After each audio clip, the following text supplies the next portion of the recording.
Assalamualaikum Pak. Waalaikumsalam. Sebelumnya boleh perkenalkan nama Bapak dan usia Bapak, serta ada hal apa yang ingin Bapak sampaikan? Nama saya Asmara, usia saya 30 tahun. Saya ingin meminta rekomendasi obat tidur dalam dosis besar. Mohon maaf Pak sebelumnya, kalau boleh tahu, apa ya alasan Bapak ingin mengkonsumsi obat tersebut?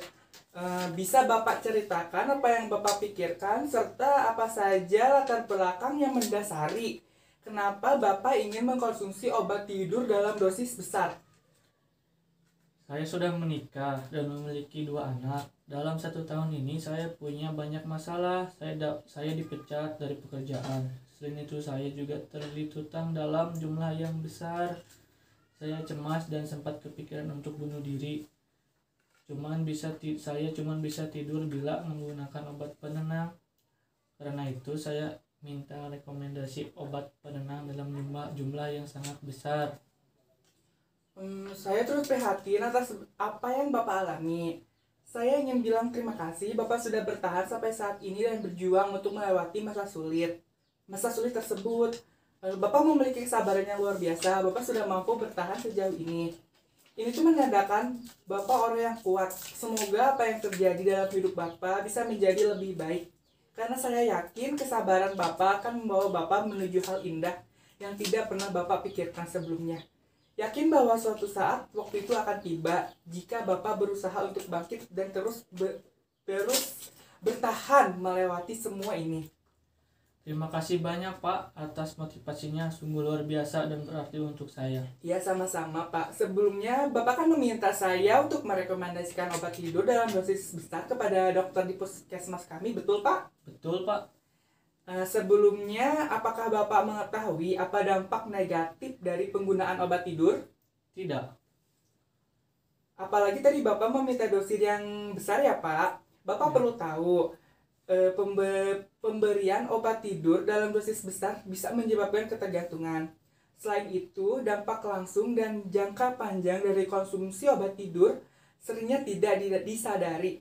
Efeknya berbahaya dari obat tidur, yaitu seperti napas sesak. Beberapa orang juga ada yang mengalami alergi yang dapat menyebabkan kesulitan bernapas, nyeri dada, dan mual, serta bengkak. Beberapa dari efek samping juga ini bisa menyebabkan overdosis yang mematikan tentunya ya. Hanya saja gejala umum dan efek samping yang sering terjadi yaitu meliputi seperti pusing, mulut kering, kesulitan dalam koordinasi, mengantuk di siang hari.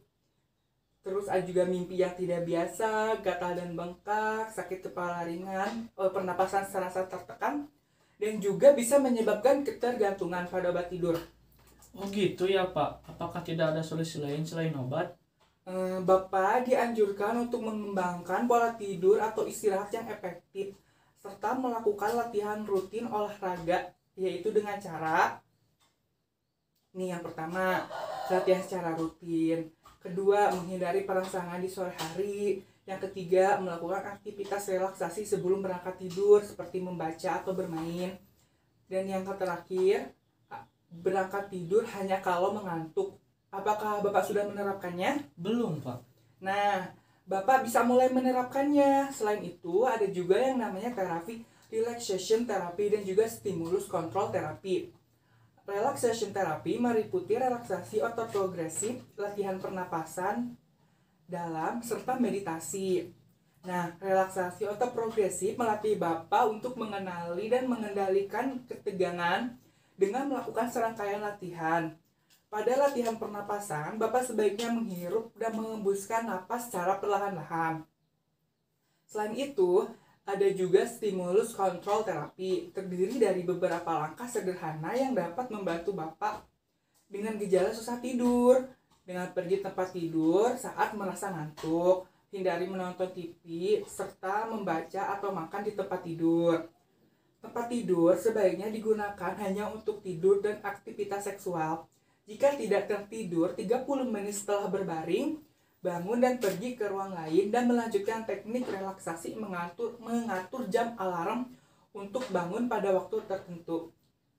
Nah, setiap pagi, bahkan pada akhir pekan, hindari bangun kesiangan, hindari tidur siang pada siang hari. Tapi bagaimana Pak jika saya tidak menemukan perubahan? Nah, jika dirasa belum ditemukan perubahan, maka bisa ditindaklanjut dengan penggunaan obat. Tetapi dalam penggunaan obat harus dalam pantauan serta rekomendasi resep langsung dari dokter. Kita ambil salah satu contohnya yaitu obat golongan benzodiazepin. Kerja pendek yang efektif untuk mengatasi insomnia karena kesulitan tidur untuk memulai tidur. Tetapi dampak dari obat ini jika terjadi pada pengendara bermotor, resiko terjadi kecelakaan meningkat lebih dari 5 kali lipat. Serta itu juga dapat membuat gelisah, marah-marah, mudah terangsang, dan kejang-kejang, serta ketergantungan. Yaitu efek ini biasanya lebih bersifat ke psikologis. Oh gitu ya Pak. Jadi apa yang sebaiknya saya lakukan untuk saat ini? Nah, Bapak bisa melakukan dengan cara mengembangkan pola tidur atau istirahat yang efektif, serta relaxation dan stimulus control terapi. Bapak sudah mengetahuinya bukan? Ya sudah Pak, saya bisa melakukan pola tidur atau istirahat yang efektif, serta relaxation terapi dan stimulus control terapi bisa saya terapkan untuk memperbaiki pola tidur saya.